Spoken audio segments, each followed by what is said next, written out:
Ужо больш больш за 2 стагоддзі ідзе прапаганда, што беларуская мова гэта то яе не лічылі проста мовай асобнай. Потым яе пачалі прапагандаваць як азнаку нацдэмаў. Вось ворагі контррэвалюцыянеры, з якімі трэба змагацца, якія тут хочуць аддзяліць братнія народы. Потым з яе зрабілі мову калгаснікаў і вяскоўцаў.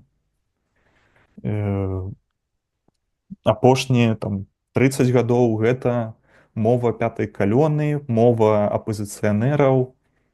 І вядома, у такіх людзей, якія, скажем, абыякавыя, для іх, на іх это ўвесь час уздзейнічае. І